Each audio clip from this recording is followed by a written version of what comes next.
While the American public remains divided on immigration policy, the legacy media has become almost completely unipolar. In this episode, we speak to a Media Research Center analyst about just how tilted the big three newscasts have become on the issue. I'm Georgia Howe with Daily Wire executive editor John Bickley. It's Saturday, January 31st, and this is a weekend edition of Morning Wire.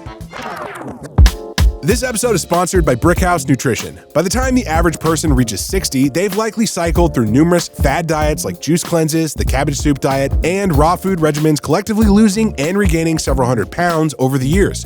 You've probably done it without even knowing that there's a name for it. It's called weight cycling. Half of Americans are stuck in this frustrating cycle, and doctors are now seeing it's not just disappointing, it can actually be dangerous. That's where Lean comes in. Unlike those expensive GLP-1 injections, Lean is a non-prescription supplement created by doctors specifically for this problem. And the science behind it is rock solid. I used to be that guy in the kitchen here at work loading up on snacks more than a few times a day, but with Lean, I spend less time snacking and more time focused in on work. You know the executives love to hear that one. If you want to lose meaningful weight at a healthy pace and keep it off, add Lean to your diet and exercise lifestyle. Get 20% off when you enter WIRE at takelean.com. That's code WIRE at takelean.com today. Customer trust can make or break your business. It's the foundation of every partnership, every contract, every dollar of revenue. And the more your business grows, the more complex your security and compliance tools gets. You're juggling multiple frameworks, drowning in spreadsheets, trying to keep track of control across dozens of systems. It can turn into chaos, and chaos is not a security strategy. That's where our sponsor Vanta comes in. Think of Vanta as your always-on, AI-powered security expert that grows alongside your business, no matter what stage you're at. Vanta takes the complexity out of compliance by automating the tedious processes, continuously monitoring your security controls in real time, and providing you with a single, unified source of truth for all your compliance and risk management needs. Vanta integrates seamlessly into your existing workflows. This means your team can focus on what they do best, building and growing, all while maintaining the robust security posture that earns and keeps your customers' trust. Get started at vanta.com/morningwire. Again, that's VANTA.com/morningwire. Joining us to discuss the latest findings from the Media Research Center, a firm that monitors media bias, is Bill D'Agostino, senior analyst at the MRC. Bill, thanks for coming on. Yeah, thanks for having me. Now, President Trump has been slammed in the media just over the past week or so about his deployment of ICE to Minneapolis and then some of the fallout from that. Those of us in the independent media space have reported a more mixed picture of what's going on, but that hasn't been the prevailing narrative in the legacy press. Your organization, the Media Research Center, has come out with some interesting findings regarding the legacy media's emphasis with their coverage. Can you unpack what your firm has found? We primarily focus on broadcast networks when we do these kind of studies because the three evening newscasts, ABC, NBC, and CBS, average about 18 to 20 million viewers per night, which makes them like the most watched news programs in the country. The most recent study, we're still updating the numbers to get it more current, but the most recent full numbers that we have on those evening newscasts were from an 11-day period where the coverage was 93% negative against ICE. Only 7% of it gave any sort of leniency or leeway to ICE. I think most salient, though, of all the details that we picked out from that is that only 1.6% of any of the coverage had anything to do with crimes committed by some of the illegal aliens that ICE was there to apprehend to begin with. Beyond not discussing the very serious crimes that some of these targeted individuals have committed, there's also been very little coverage of things like property damage and intimidation caused by the protesters and some of the protest tactics that are putting people in harm's way. Have you also been tabulating some of those more contextual stories? Largely, yeah. I mean, so it's very rare that all three networks will cover any individual violent incident that makes the rioters or the protesters, the left in general, look bad. For example, when the officer Jonathan Ross, who shot Renee Good, when the video from his cell phone, a lot of people were calling it a body cam video, but his cell phone video came out. All three networks showed it, but CBS was actually the only network of the three not to explicitly state that Renee Good actually hit Jonathan Ross with her car. The closest they came was pointing out one time that the Trump administration was claiming that, but never actually officially acknowledged it themselves. Interestingly, just as a side note, CBS was also the worst of the three networks. They were 96% negative on ICE.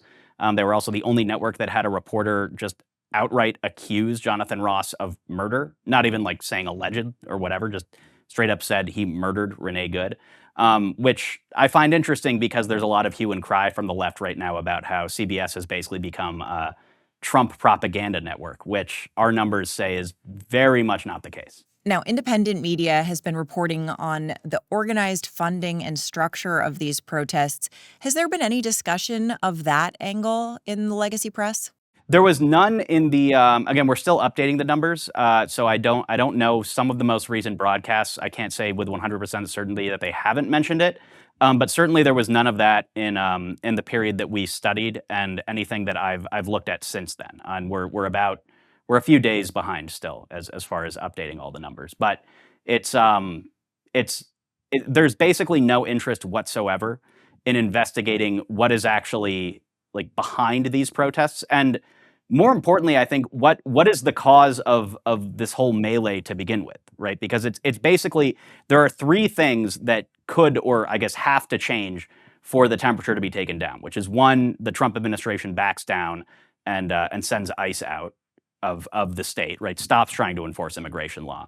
Two, right, state law enforcement are permitted to assist ICE and like protect them from protesters. And three, the left just in general stops trying to actually prevent ICE from doing its job, right? And so only one of those is something that the president of the United States campaigned heavily on, won on, and is now trying to enact, right? And so basically all of this is the result of Minnesota being a sanctuary state and Minneapolis being a sanctuary city. That is never mentioned in any of the coverage, right? And that's, I think, probably the most important context that you could provide to anybody who has a question of the obvious question of, well, why is this suddenly happening in Minneapolis? Because ICE has been all over the country. Why aren't we seeing this anywhere else? And the answer is that. But the media have absolutely no interest in pointing that out because that makes the left and Democrats writ large look bad. Now, it's not one of the main three nightly broadcasts that you mentioned, but The View also brings in a lot of viewers, and they actually talked about something really interesting on a recent show. I'm wondering if you can weigh in on this. They actually supported and defended the Second Amendment when it came to Alex Preddy, which is a pretty wild departure from their usual stance if you follow their show. Can you describe the argument that was presented on The View?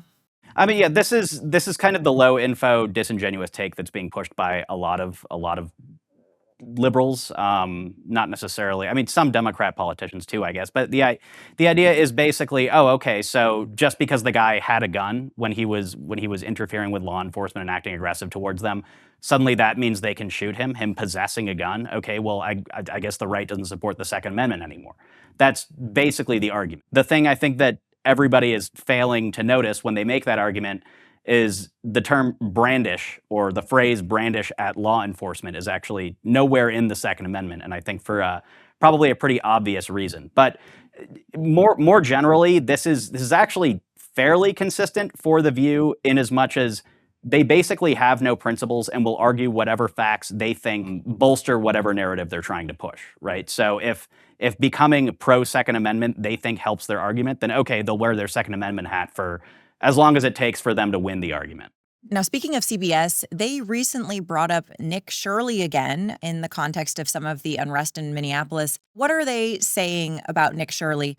Yeah, Nick Shirley is he's an independent journalist, I think mostly a YouTuber, from what I understand. And he went around in December of 2025. He went around Minneapolis looking at a lot of these Somali-run daycare centers and found that a lot of them had no kids in them whatsoever. A lot of them seemed to be barely operational, if operational at all. Everybody was very testy with him, wouldn't let him, check out the place at all. And the implication there is that basically these are scams, right? These are people not actually providing the services that they're telling the state they're providing, and receiving a lot of government funding, which they're basically just pocketing. That's the implication. There's been a ton of aggressive pushback against him from the left in general. The way that the broadcast networks have dealt with Shirley is generally to try to recenter the entire Minneapolis, mostly Somali fraud story writ large around him. Basically, to recontextualize it as, well, all of this came from this right-wing YouTuber who went out and shot this questionable video of him asking to enter daycare centers when he had no right to enter. That's basically the argument that they're making. Of course, the daycare side of things is significantly smaller than the larger portion, which is healthcare, where the total is estimated to be about $19 billion of fraud. The reason that they're doing this is basically to minimize what the actual story is.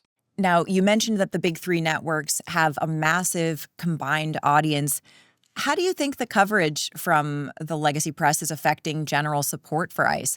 Do you think most Americans' opinions at this point are baked in, or is this having a pretty devastating effect? Probably not as much as these networks would hope that it is. I have seen some polls from YouGov, which I generally don't think many people take too seriously as an accurate gauge of public consensus, saying that ICE, a lot of people think ICE is going too far in their enforcement tactics. But we're seeing a lot of other polls that, and we've seen this, by the way, for the entire Trump administration, second Trump administration's duration so far, that show that the majority of Americans actually do still support mass deportations of illegal aliens.